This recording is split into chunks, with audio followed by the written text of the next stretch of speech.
Amém. Nós vamos dar continuidade, então, ao nosso estudo harmonioso, ou harmonia dos evangelhos, baseado nesse livro aqui. Não tem o conteúdo, mas tem as referências, né, para a gente seguir no estudo dos evangelhos de uma maneira integrada, junta, tá? Só que o tema que nós vamos falar hoje só tem em João. Não tem Mateus, nem Marcos, nem Lucas. Só tem em João.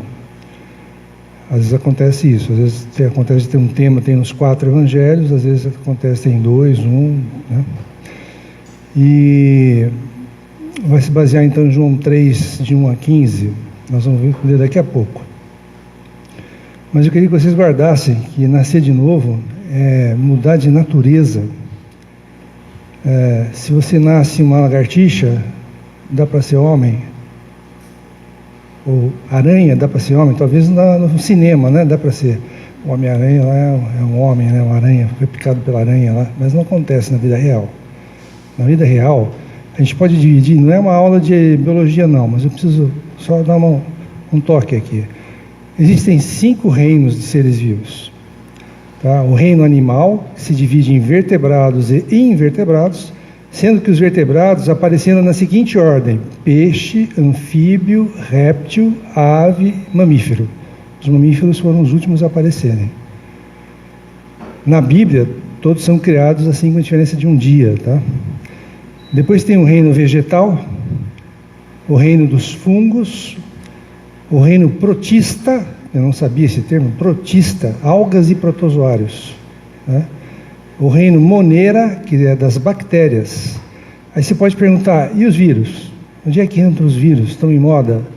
O vírus é acelular, por isso ele não entra nesta classificação que tem que ter célula.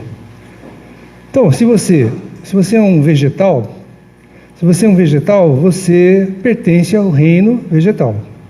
Tá? Se você é um animal, você pertence ao reino animal. E o homem? Né? O homem pertence ao reino animal, ao grupo dos vertebrados, ao gênero Homo e à espécie humana, Homo sapiens. Essa é a classificação do homem. Então, você é humano porque você nasce humano. Mas e o reino dos céus? Não está nessa classificação. Aqui nós estamos falando da classificação do que existe na Terra. Mas agora nós vamos falar de uma classificação de algo que é celestial. E o reino dos céus? Como é que faz para você pertencer ao reino dos céus? Precisa nascer de novo. Precisa nascer do Espírito, da água e do Espírito, nascer de Deus. Essa é a condição básica. Ter um coração regenerado, como a gente cantou, um coração transformado. E isso só é possível se você nasce de Deus. Vamos chegar lá. Aí alguém pode perguntar, então somos todos filhos de Deus? Todos são filhos de Deus? Né? Alguém fala, o ditado popular fala que todo mundo é filho de Deus. Negativo. Nós todos somos criaturas de Deus. Passamos a ser filhos se com a nossa vontade nós escolhemos Deus. Para pertencer à família de Deus, nós temos que escolher Deus. Deixar de ser criatura de Deus para ser filho de Deus exige que você tenha uma atitude de querer ser filho de Deus. E quando a gente se torna filho, quando a gente nasce do Espírito, porque Deus é Espírito, Pai, Filho e Espírito. Deus é Espírito e nós, dentro de nós, temos o Espírito, que só pode ser ocupado pelo Espírito de Deus. Nós temos corpo, temos alma e temos Espírito. E esse Espírito, não fala isso na faculdade de psicologia, né? Não fala. Mas nós temos Espírito. E esse Espírito só é preenchido com Deus. Por isso que muitas pessoas têm um vazio enorme dentro dela. Que nada preenche, carro não preenche, mulher não preenche, filho não preenche, presente não preenche. O que vai preencher esse vazio dentro de nós? Deus. Deus preenche esse vazio dentro de nós. João 1, 12 e 13 diz assim, ó: mas a todos quantos o receberam, precisa receber o Senhor, recebeu Deus, deu-lhes o poder de serem feitos filhos de Deus, a saber, aos que creem no seu nome. Crer é receber. Você precisa crer para receber, para se tornar filho. Os quais não nasceram do sangue, nem da vontade da carne, nem da vontade do homem, mas de Deus. João 1, 12 e 13. 2 Pedro 1, 4 diz que somos coparticipantes da natureza de Deus. Coparticipantes da natureza de Deus. Agora, antes da gente conhecer Deus, qual era a nossa situação? A pior possível. Nós éramos filhos da desobediência, filhos da ira de Deus. Nós éramos inimigos de Deus, como nós cantamos agora há pouco. Nós éramos inimigos de Deus. E fomos assim porque éramos assim porque nascemos assim. Era a nossa natureza. Vou ler 2 textos, um pouquinho grandinho, mas a gente vai explicando. Efésios 2, de 1 a 5, diz assim: Ele vos deu vida, estando vós mortos nos vossos delitos e pecados. Então, qual que era a nossa situação? Mortos nos nossos delitos e pecados. E Deus nos dá vida, nos quais andastes outrora, segundo o curso desse mundo. O mundo leva a gente para quê? Os nossos delitos e pecados. O mundo está perdido, gente. Não vai investir no mundo. É uma dica, tá? Não investe no mundo que vai dar mal. Vai dar mal. Esse mundo não vai ter conserto. Tá? As pessoas têm conserto. As pessoas são recuperáveis. O mundo, o status quo, o mundo vai piorar cada vez mais. Por quê? Porque o príncipe desse mundo é que governa o mundo. O príncipe desse mundo é o próprio Satanás, inimigo de Deus. É ele que governa esse mundo. E diz aqui: nos quais andastes outrora, segundo o curso deste mundo, segundo o príncipe da potestade do ar, do espírito que agora atua nos filhos da desobediência. Então, se eu era filho da desobediência, quem atuava em mim? Não era Deus. Era o príncipe deste mundo, da desobediência. Entre os quais também todos nós andamos outrora, segundo as inclinações da nossa carne, fazendo a vontade da carne e dos pensamentos. É só o que a gente fazia, vontade da carne e do pensamento. E éramos, por natureza, filhos da ira, como também os demais. Mas Deus, sendo rico em misericórdia, por causa do grande amor com que nos amou, e estando nós mortos em nossos delitos, nos deu vida, juntamente com Cristo. Pela graça sois salvos. A graça nos salva. A graça de Jesus Cristo nos salva. É Ele dado a nós gratuitamente, sem a gente mesmo merecer. Tá? Isso nos salva. Romanos 5, 12 e versículo 17 também fala algo nesse sentido. Portanto, assim como por um só homem entrou o pecado no mundo, quem é esse? Adão. Por um só homem entrou o pecado no mundo, e pelo pecado a morte, assim também a morte passou a todos os homens, porque todos pecaram. Então você não precisou fazer nada, bastou nascer, você já tem pecado, a natureza do pecado dentro de você, por causa do primeiro homem que pecou. Se pela ofensa de um, e por meio de um só reinou a morte, muito mais os que recebem a abundância da graça e o dom da justiça reinarão em vida por meio de um só também, a saber, Jesus Cristo. Só Ele para te tirar dessa situação de desgraça, de sem graça, de não ter graça. Só Ele para nos salvar. Então, eu e você já nascemos numa condição de pecado, porque Adão foi o primeiro a pecar. Isso está lá atrás, em Gênesis 3. Vamos contar uma historinha aqui que está na Bíblia. Existia um jardim do Éden, que era muito prazeroso, muito bonito, e Adão estava lá, tranquilo, uma boa. Ele todo dia à tarde conversava com Deus, né? Deus perguntava: e aí, Adão, como é que foi o seu dia? Como é que estão as coisas? E Adão conversava com Deus, e Adão estava muito bem com Deus. Tá? Deus achou que ele estava só, fez a costela dele, edificou uma mulher para ele, a Eva, né? Assim nasceram o primeiro homem e a primeira mulher. Mas um dia, por quê? Lá atrás, houve alguém que se orgulhou. Um melhor anjo, o maior anjo de Deus, Lúcifer, anjo de luz, o maior anjo, um dia ele se rebelou contra Deus, porque ele queria ser igual a Deus. Só isso, ele queria ser igual a Deus, ter os mesmos poderes de Deus. E por isso ele foi lançado para a terra. Ele e 1/3 dos anjos se rebelaram juntamente com ele, vieram para a terra, tá? Para provocar o estrago que vocês veem todos os dias, tá? Por isso que acontece. Aí, ele não apareceu como anjo de luz, lá em Gênesis, no jardim. Ele aparece como uma serpente, sagaz, astuta.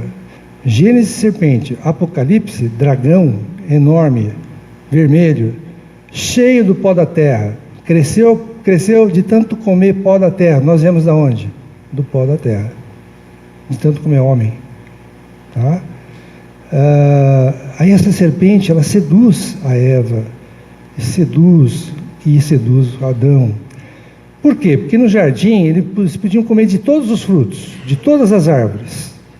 Só que no centro do jardim tinham 2 árvores específicas: a árvore da vida, que é a árvore que eles deveriam comer, que é o próprio Deus. Se comesse dessa árvore, eles teriam a vida eterna. Não era para o homem morrer, teriam a vida eterna. E do lado tinha a árvore do conhecimento do bem e do mal. Não é só do mal, não, é do bem e do mal. Bem e o mal sem Deus é uma árvore só, mesma raiz. E a serpente induziu Eva a comer do fruto, que não é uma maçã. Não está escrito na Bíblia que é uma maçã, mas é o fruto da árvore do conhecimento do bem e do mal. Por quê? Deixa o homem independente de Deus. O conhecimento deixa o homem independente de Deus. Eu não preciso de Deus. Tenho a vida boa, tenho um emprego bom, eu compro o que eu preciso, eu tenho o que eu preciso. Para que eu vou ter Deus? Nós temos que nos humilhar para a mesa do Senhor. Nos humilhar. E ao contrário de Lúcifer, que se exaltou, tá? Então o orgulho, o pai do orgulho, é o inimigo de Deus, Satanás, o diabo, Lúcifer. Totalmente ao contrário de Jesus Cristo, que se humilhou na cruz, se humilhou por nossa causa, para morrer na cruz. Totalmente ao contrário. E pelo fato de comer desse fruto do conhecimento do bem e do mal, entrou o pecado. Não tinha pecado. Eles estavam nus lá no jardim, nem sabiam que estavam nus. Depois que comeram desse fruto, nossa, nós estamos nus aqui, vamos se esconder, né? Tampar aqui nossos órgãos genitais com uma folha de figueira, justiça própria. Folha de figueira, justiça própria. A justiça própria vai embora, assim como uma folha se dissolve e vai embora. Somente Jesus, através de um cordeiro, possivelmente, que foi morto na época, a pele dele fez vestimentas para eles. Isso significa o quê? Justiça de Deus, porque Jesus foi o Cordeiro de Deus que tirou o pecado do mundo, que morreu por nós na cruz. Então, o simbolismo do Velho Testamento com a realidade do Novo Testamento. Então, as vestes que eles vestiram para a sua justiça foram de um animal. Por isso que no Antigo Testamento precisa haver morte de um animal, derramamento de sangue para perdão dos pecados. E isso bastou no Novo Testamento com a morte de Jesus. Bastou o sangue dele para perdoar os nossos pecados. Não precisa mais matar nenhum animal. Então, ao comerem o fruto da árvore do conhecimento do bem e do mal, entrou o pecado e entrou a morte. E o que aconteceu? Tiveram que sair do jardim, porque a presença de Deus não pode ter um pecado entre nós e Deus. Não pode haver pecado. Não pode haver pecado. Então, como entrou o pecado, entrou a morte, eles tiveram que sair do jardim. E aí vem o desenrolar de toda a Bíblia e o desenrolar de toda a humanidade. Então, Jesus, ele veio para tratar com o perdão dos pecados, sim, mas também para tratar a natureza pecaminosa que existe dentro de nós. Eu não fiz nada, eu nasci, mas eu já nasci com a natureza pecaminosa, não precisei pecar. Eu já estou contra Deus, já sou rebelde a Deus, já sou inimigo de Deus, porque eu tenho a natureza pecaminosa dentro de mim. Jesus Cristo veio para salvar essa condição. João Batista olha para Jesus e diz: eis o Cordeiro de Deus que tira o singular, o pecado do mundo. Aí é o que? A natureza pecaminosa. Não são os pecados. Lógico que nós temos pecados, mas quando ele fala o pecado, é a natureza pecaminosa dentro de nós. 1 Coríntios 15, 45 e 48 diz assim: pois assim está escrito, o primeiro homem, Adão, foi feito alma vivente. Era um homem que vivia. O último Adão, quem é? Jesus Cristo.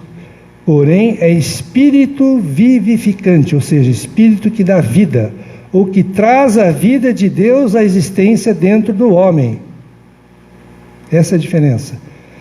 E diz ainda, mas não é primeiro o espiritual e depois o natural. É primeiro o natural, nós naturais, depois o espiritual.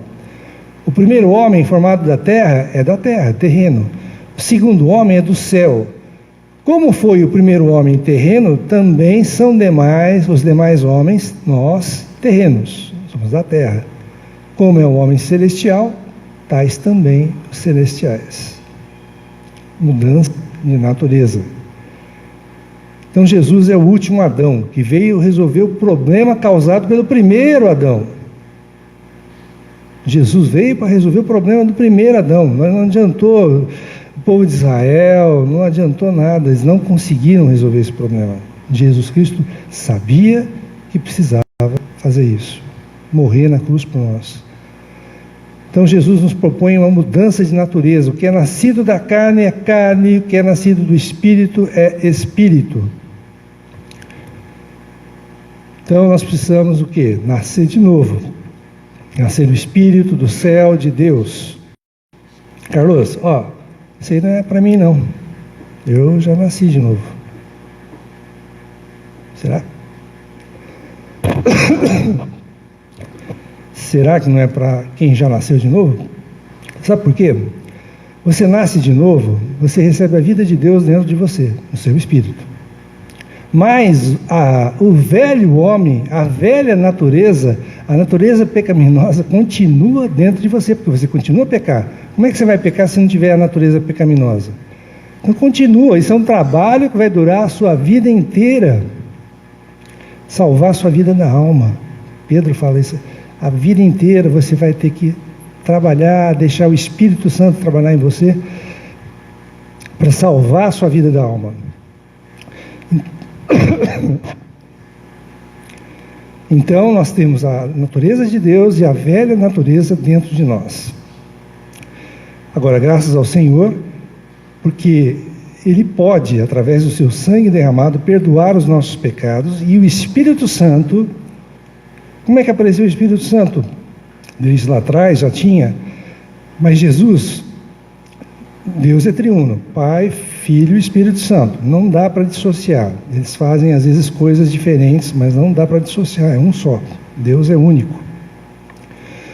Só que, para resolver o problema do homem, que ninguém conseguia resolver, Deus deu o seu único Filho unigênito para vir à Terra como homem Deus, homem sem pecado, ele não pecou, para morrer na cruz, para nos salvar, todos, de todas as eras. Lógico que há algumas diferenças de salvação, mas todos podem ser salvos através de Jesus Cristo, do sangue derramado na cruz. Mas ele não viveu, viveu 3 anos, e se ele fosse vivo, como é que ele era de nós, como pessoa? Não tem como. O que aconteceu? Ele morreu, ressuscitou, foi à direita do Pai e se tornou. Ele enviou quem? O Espírito. Esse Espírito é como o vento, é como o ar, você pode respirar o Espírito. Senhor Jesus, estou falando, estou respirando e o Senhor está entrando dentro de mim. O Espírito entra dentro de mim, no meu espírito, através do Espírito que o Senhor enviou, outro Consolador, que Ele enviou depois que morreu. E isso nos transforma de dentro para fora. Como eu já falei, leva toda a nossa vida, está em 1 Pedro 1,9. Agora, por que Jesus fala com uma pessoa como Nicodemos? Então vamos ler o texto que a gente comentou. Nós vamos começar por favor, todo mundo pegue a sua Bíblia, João 2, 23 a 25, e João 3, de 1 a 15.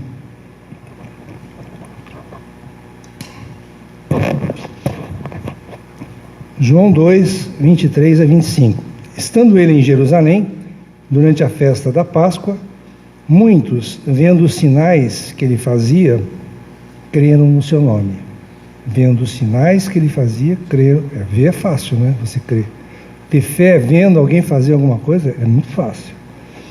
Mas o próprio Jesus não se confiava a eles, porque os conhecia a todos. Então, ele não confiava nessas pessoas. E não precisava de que alguém lhe desse testemunho a respeito do homem, porque ele mesmo sabia o que era a natureza humana. Ele estava vivendo na terra como homem.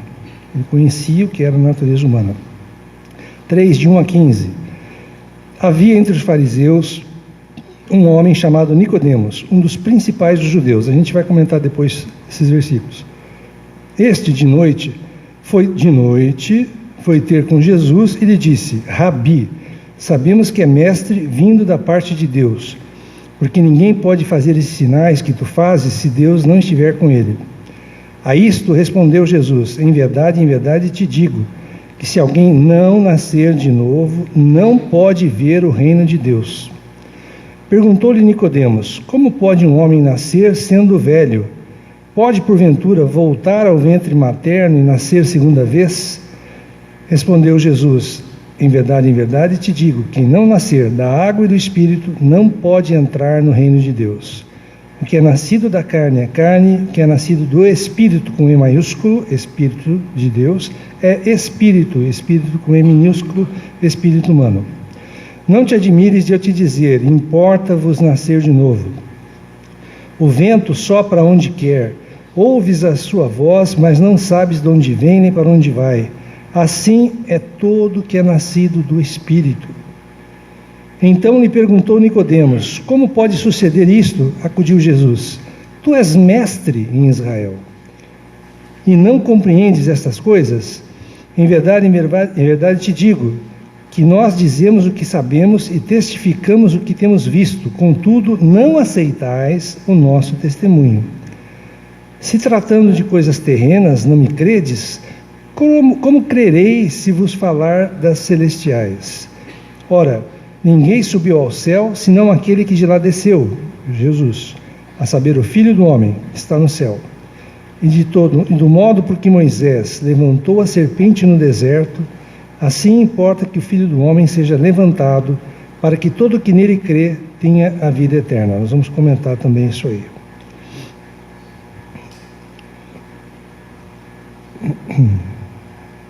Bom, ninguém pode dizer que Nicodemos não era uma pessoa admirável, respeitada. Ele tinha virtudes, ele era um líder, ele era um religioso, ele tinha uma vida moral irretocável, ele jejuava, frequentava a sinagoga, era mestre em Israel. Caramba, esse cara tem porta aberta para qualquer lugar. Onde ele quiser ir, ele pode entrar. O cara é muito bom. Ele é muito bom. Mas ele era salvo? Então vamos lá. Por que é necessário nascer de novo? Nós nascemos em pecado, a gente já explicou. Não precisa fazer nada, já nasce em pecado. Natureza pecaminosa.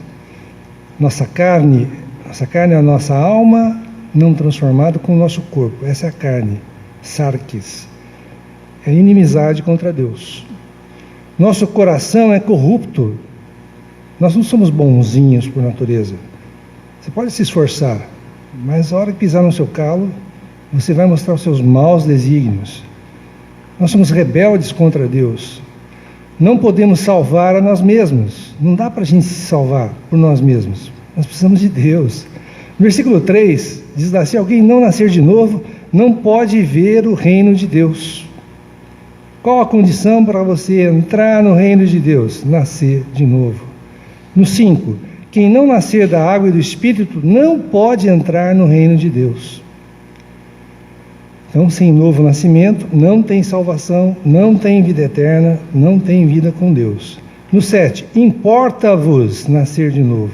Aqui é uma ordem de Deus, não é um conselho de Deus. Importa-vos é uma ordem, você precisa nascer de novo. E a natureza é uma fé racional? É uma fé emocional? Não. Não está na razão, não está na emoção. Nós lemos no capítulo 2, 23 a 25, que muitos creram em Jesus porque ele fazia milagres.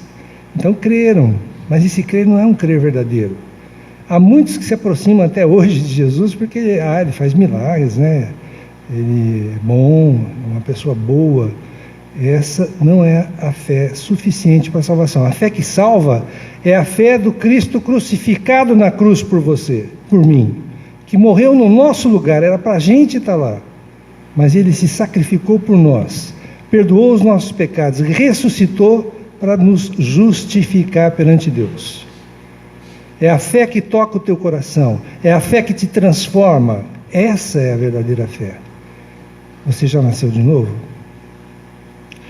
Nascer de novo não é ter berço cristão. Meu pai, minha mãe são cristãos, estou tranquilo, não preciso fazer nada, que isso é hereditário. Será? Eu frequento a igreja. Eu conheço a Bíblia. Eu jejuo, eu oro. Adianta só isso? Você já nasceu de novo? Você já ganhou um novo coração, uma nova mente, uma nova vida? Eu vou dar um testemunho meu aqui. Eu sempre fui uma pessoa assim meio apática para Deus, né? Até os meus 38 anos aí eu era meio apático. Talvez a minha adolescência tenha sido um pouco melhor. Eu não era coroinha, mas às vezes fazia leitura. E eu ia porque meus pais iam, né? Aí um belo dia, no dia 20 de fevereiro de 2000, em torno das 21h30, 22 horas. Não precisa quem nasce de novo saber isso, quando é, a hora que é, mas Deus permitiu que eu soubesse, né? Depois de uma reuniãozinha, né, de estudo bíblico lá, sem grandes alterações, vou para o escritório da Nádia com ela à noite, e ela do nada, eu nunca tinha lido a Bíblia. Nunca tinha lido a Bíblia. Do nada, ela abre a Bíblia para mim, Apocalipse 2, lê. Nem sei se você sabia o que você está fazendo, não sabia. Lê isso aí. Eu li. A partir daquele momento, tudo mudou na minha vida. Tudo mudou. Então isso foi o meu nascer de novo? Com certeza foi o meu nascer de novo. Eu comecei a frequentar a igreja, comecei a participar das reuniões, comecei a participar das reuniões de casa, a buscar, a ler a palavra, que eu não tinha lido nunca. Mas nascer de novo precisa ser todo dia. Dizem que a gente dorme cristão e acorda ateu. E esse acordar ateu é uma realidade. Se você não buscar o Senhor de manhã, teu dia vai ser uma droga espiritualmente falando. Então todos os dias nós precisamos buscar o Senhor. Todos os dias nós temos que nascer de novo. O que é essencial, o que não é? O Nicodemos, além dessa conversa que ele teve com Jesus em João 3, ele aparece em João 19:39. Ele foi no sepultamento de Jesus levar algumas coisas lá para o enterro, né, do Senhor. Ele é um cara que tinha posses, ele era bem sucedido. Então Deus abençoou Nicodemos? Não necessariamente. Não quer dizer que você é rico que Deus abençoou. Prosperidade é uma bênção? Mas não te dá a vida eterna. Dinheiro dá muitas coisas para você? Dá. Mas dá a certeza de um lar feliz? Não. Muitos passam a vida preocupados em só ganhar dinheiro e não se preocupam com o essencial, nascer de novo. Nascer de novo. Nascer de novo é ter conhecimento profundo da Bíblia? Eu nasci sem saber nada da Bíblia. No versículo 10, Jesus chama Nicodemos de mestre em Israel. Ele era um profundo conhecedor da Bíblia, do Antigo Testamento, mas não era salvo. Nascer de novo precisa ser extremamente religioso. No versículo 1, Nicodemos fazia parte dos fariseus, que era uma seita tradicional, conservadora da religião judaica, a principal seita. Mas ele não tinha nascido de novo. É ter um cargo na igreja? Nicodemos, no versículo 1, era um dos principais dos judeus, lá de Jerusalém. Ele pertencia ao Sinédrio. Sinédrio é como se fosse o Senado hoje, tá? 71 pessoas, líderes, fariseus, saduceus. Saduceus não criam na ressurreição. Anciãos, escribas, era uma aristocracia religiosa de Israel. Eles cuidavam da tua vida moral, política, religiosa, metiam o bedelho, tá? Mas Nicodemos não era salvo, apesar do cargo que ele tinha. Ninguém é salvo pelo cargo que ocupa na igreja. Não importa se você é pastor, padre, presbítero, missionário ou o que for. Isso não dá a você o direito de ser salvo. Você precisa passar pelo novo nascimento. Infelizmente já tive experiência dessa. Uma pessoa graduada na igreja, que ele não tinha certeza da salvação. Era um estudioso. Passou comigo. É uma experiência que eu tive. Precisa ter certeza do quê? Que nasceu de novo. Também não é saber muito sobre Jesus, não. Versículo 2 diz lá: sabemos que é mestre vindo da parte de Deus. Ele sabia que Jesus vinha da parte de Deus e que só Deus tinha poder, através dele, de fazer milagre. Seu conhecimento teológico até que era bom, mas isso não dá direito a ele nascer de novo. Não é reforma moral. Por quê? Não é deixar hábitos ruins. Eu fumava, bebia, usava droga, agora parei, então sou da família de Deus. Isso é saudável, mas não te dá direito a ser da família de Deus, não. Eu posso ser ético, posso ser bom marido, uma boa esposa, bom pai, boa mãe, um bom religioso, mas se eu não nascer da água e do Espírito, não posso entrar no reino de Deus. É algo novo, radicalmente novo, te muda a natureza. Algo que nunca existiu. Então não é reforma. Deus tira o teu coração de pedra e coloca um coração de carne dentro de você. Tá? Um coração novo. Um coração transformado, como a gente cantou. Deus limpa a tua mente, perdoa os teus pecados. Você recebe uma nova vida. Agora você é uma nova criatura, um filho de Deus. Quando você nasce do teu pai e da tua mãe, você herda a carga genética do teu pai e da tua mãe? Sim, 50% de cada, certo? É a natureza humana. Só que junto com a natureza humana vem a natureza pecaminosa, por causa do Adão. Quando você nasce de Deus, do Espírito, do céu, você carrega a genética de Deus, você tem o DNA de Deus em você. Aqui ainda não descobriram ainda como identificar isso aí, mas está lá. Se você nasce de Deus, você tem a genética de Deus em você. Para sempre, hein? Não perde, jamais. Nascer da água. João Batista batizava com água para o arrependimento dos pecados. Então, primeiro passo, se arrepender dos pecados. Reconhecer que somos pecadores. Então, se arrepender, nascer da água, nascer do Espírito, confiar em Cristo, receber uma vida nova. Isso é pessoal. Isso é individual. Então, para você ser filho de Deus, você precisa crer é receber, né? Crer, receber e nascer de novo. É obra do Espírito Santo. Não pode ser racional. O exemplo aí é o vento, né, que ele fala, que é como o vento. O vento vai onde quer, você não sabe para onde ele vai, se vai para lá ou para cá, mas você o sente, você ouve. E é assim com o Espírito Santo. Você não vê, mas você sente e você o ouve, se tiver um ouvido bem treinado. Ela é uma obra irresistível. Todos podem ser salvos. Números 21, 9 e 10 dizia que o povo de Israel se rebelou contra Deus E o Senhor ficou assim, aborrecido, e mandou serpentes abrasadoras que mordiam os israelitas e matavam muitos deles. Moisés clamou a Deus, pediu perdão, e Deus falou para Moisés: pega uma haste, pendura uma serpente de bronze. Bronze tem significado de julgamento na Bíblia. Todo aquele que mirar essa serpente de bronze vai ser salvo. Você acredita que uns tempos depois pegaram isso aí, fizeram como se fosse um totem, né?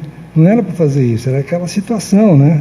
Depois você ficar admirando e louvando aquela serpente de bronze. Para Nicodemos, o que valia era o seguinte, que Jesus precisava ser levantado numa cruz, como a serpente de bronze no Antigo Testamento. E quem cresce no Senhor, olhasse na cruz, cresce no Senhor, seja salvo. A antiga serpente é Satanás, ela mata o corpo e a alma através do pecado. E a gente não tem poder para curar-nos deste veneno. O que combate veneno de cobra? O que combate veneno de cobra? O próprio veneno de cobra, uma dose menor, né? Ele que combate o veneno de cobra. Por isso, Cristo foi para a cruz com o nosso veneno, com os nossos pecados, para nos curar do nosso veneno, dos nossos pecados e da natureza do pecado. Ele foi feito pecado, maldição por nós, né? Deus puniu nele todos os pecados do mundo,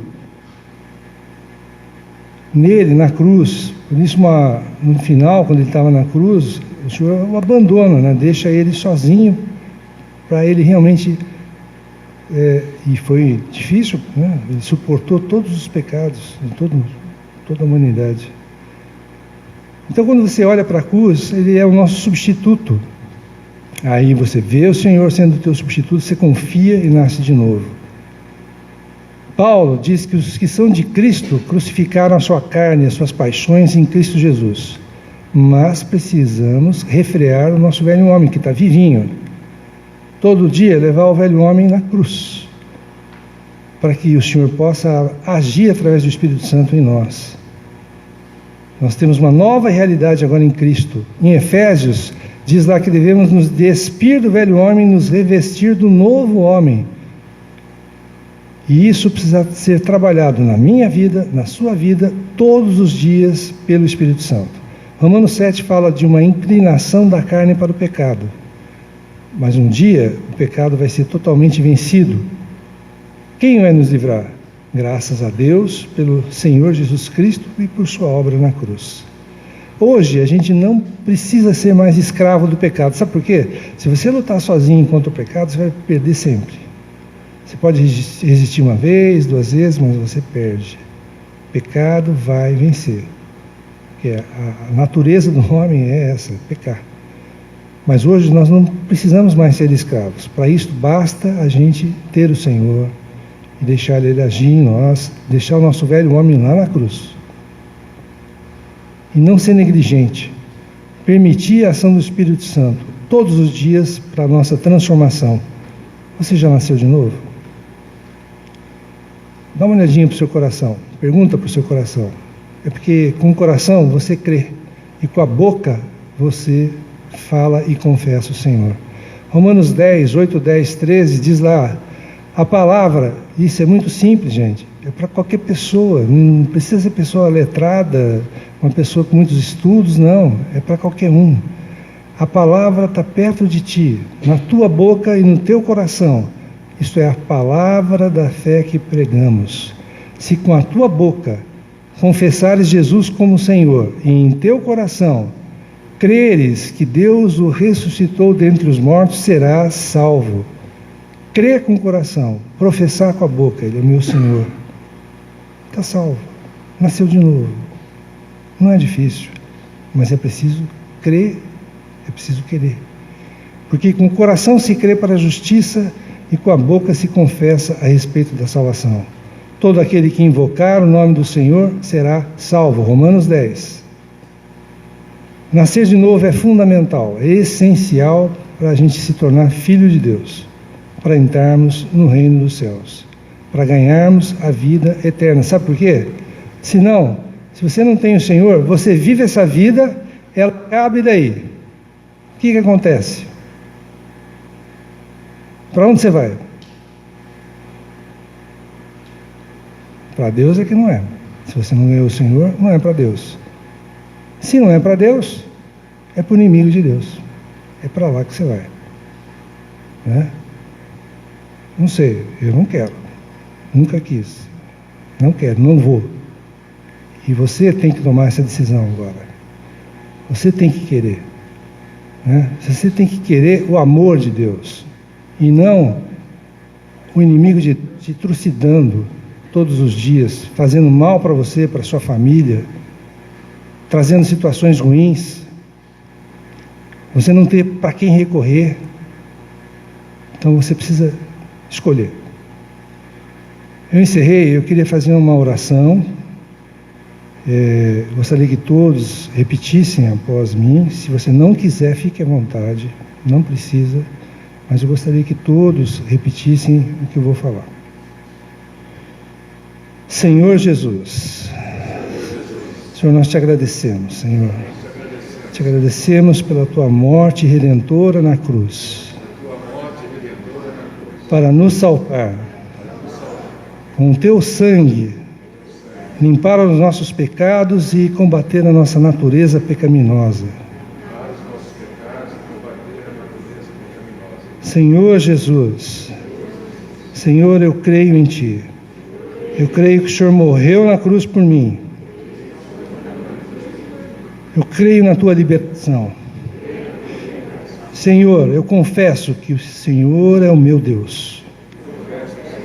Jesus Cristo é o meu Senhor. Senhor, age em mim, Senhor. Me transforma, Senhor. Me transforma numa pessoa segundo a Tua vontade. Uma pessoa melhor. De dentro para fora. Amém. Eu deixo aqui para quem quiser compartilhar, ou se tiver alguma coisa para falar, fiquem à vontade.